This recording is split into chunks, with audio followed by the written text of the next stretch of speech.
Something kind of funny occurred to me today, and it's the idea that many of the people who are likely to make your life miserable at some point haven't even been born yet. And the reason I was thinking about that is because at some point when we are starting to learn about meditation, self-regulation and so on, we start to encounter all these things that irritate us, and we try to neutralize them specifically one at a time, such as if you get annoyed by birds singing early in the morning, you start to try to become neutral to that. Say that your neighbor loves to, wear high heels and they live upstairs and you can hear them banging on the floor back and forth all the time. So you try to neutralize that. And then soon enough, you start to say, my God, I mean, the amount of instances that I find irritating or, mildly to extremely annoying are infinite. Some of them, as I said, don't even exist yet. And so the game of trying to neutralize them one at a time in the hope that at some point you get really good at neutralization is on a specific basis or on a per topic basis is, it gives you this kind of dismal view of like, my God, it'll never be over. So I wanted to rehash a bit on the concept of resistance, what it means, and how to dance with instances of resistance in a way that makes your ability to accept and therefore your anxiety and your stress substantially decrease over time, regardless of what the circumstance is. So in order to do that, we need to start by once again rehashing what is the I, right? What is it that we call me or I? So I'm going to call it me in this case. And the sense of me, when examined, has three qualities that are helpful for the sake of this explanation. One of them is it feels personal, right? So personal. So feels close. It feels that whatever is happening is about me. There's a self-directedness there. Secondly, it feels like it has a quality of self-preservation. So it's self-preserving. There's a real drive there for that. In previous videos, we have mentioned that it is constantly trying to avoid pain and chase after pleasure. I'm going to be a little bit more, generous in this case, and let's just call that instinctual self. It's instinctually personal and therefore instinctually self-preserving, and therefore also reactive.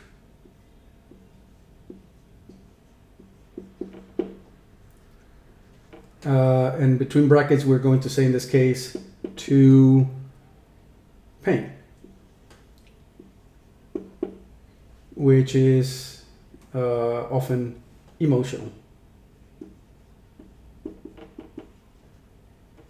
Yeah. Okay. So this is our starting point. So there's a sense of me that has some of these qualities behind it. And so here comes all of a sudden, so we have our usual individual here.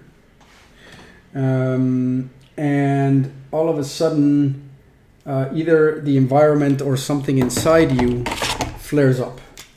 So now you feel something in your body that you don't like, typically in your central channel, and your mind also begins to spin thoughts endlessly about, danger, unpleasantry. I want to get away from this. So now our mechanism is something is happening to me. I don't want this to be happening. My instinct says that this is not what I want, and therefore I react to this pain, and my reaction is to move away from the pain. I want this gone, away. Now, one of the mistakes, or rather the mistake that I was mentioning at the start of the video, is that we will very often take this internal or external situation that we've identified as the culprit, and we will try to accept it. Yeah. So you'll say something like, oh, well, I've been meditating, so I should be able to drop this, blah, blah, blah, blah, all that kind of stuff. I'm spiritual, I shouldn't be stressed, I'm a grown adult, I shouldn't care about this, whatever kind of thing that you're trying to sell yourself. But if you notice what's happening, the movement of the me is by nature personal, self-preserving, and reactive, away from pain. So you are taking another little me out here, one that is supposedly larger than the situation, and you are pinning it against the default me that is by nature all these things. And in doing so, you create a kind of Gordian knot. So you compound the situation by creating resistances between two parts of yourself. One, which, by the way, is extremely old and embedded in very ancient circuitry in the brain. And another one that is new, this new idea of you being, a meditator or someone who's wants to get over things. And you're pinning them against one another. And you create, like I said, this Gordian knot of additional friction and pressure to something that is already happening. And what I would like to propose to you is that the move that you need to make is to make that more aware part of yourself, that me, simply accept the me that is reactive and wants to turn away. So the way to do that is to feel yourself, to feel your me-ness or your I-ness. Because in feeling your I-ness, you are already feeling that it's about you, that it shouldn't be happening, and that you want to move away from it. So you feel that compound called me, you feel it as well as you can, and you accept the me.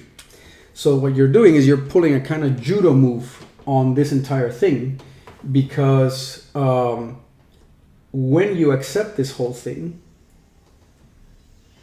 that makes the friction against the situation redundant. See, the friction against the situation is happening because all this default movement is taking place. Situation is neutral. But since there's a default movement that feels personal, preserving, and rejecting, you have friction going on. And so it's not about solving the situation.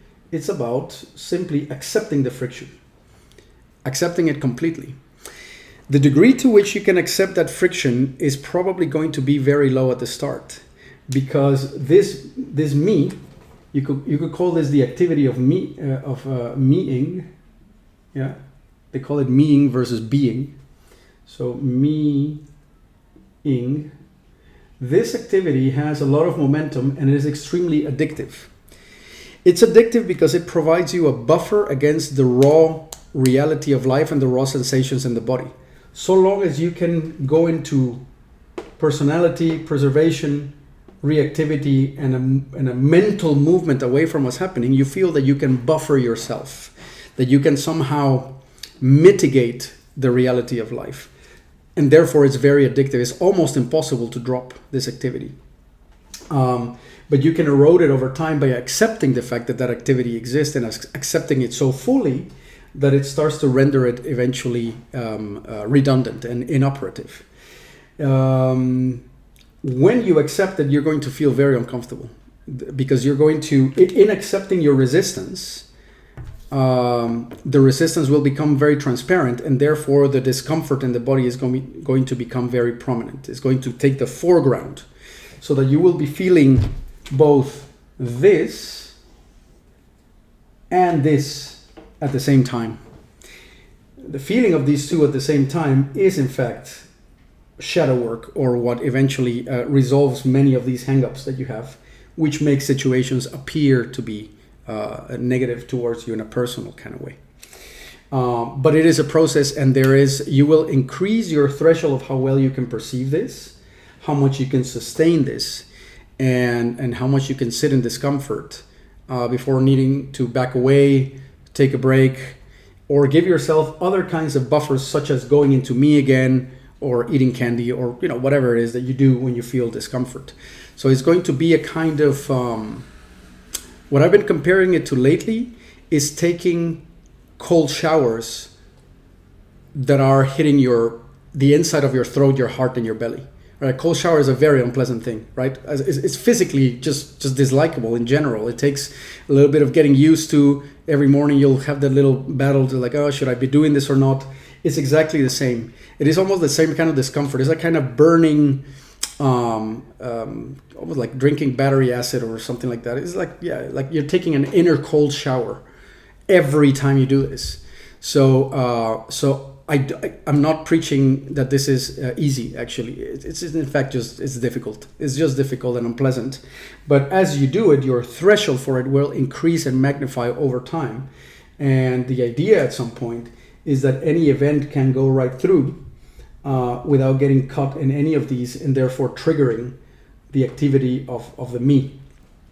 And therefore eventually eliminating stress and anxiety altogether, making them redundant without having to learn how to deal with different circumstances all the time, which of course are coming up because you have learned to deal with the primary source of stress, which is the resistance itself.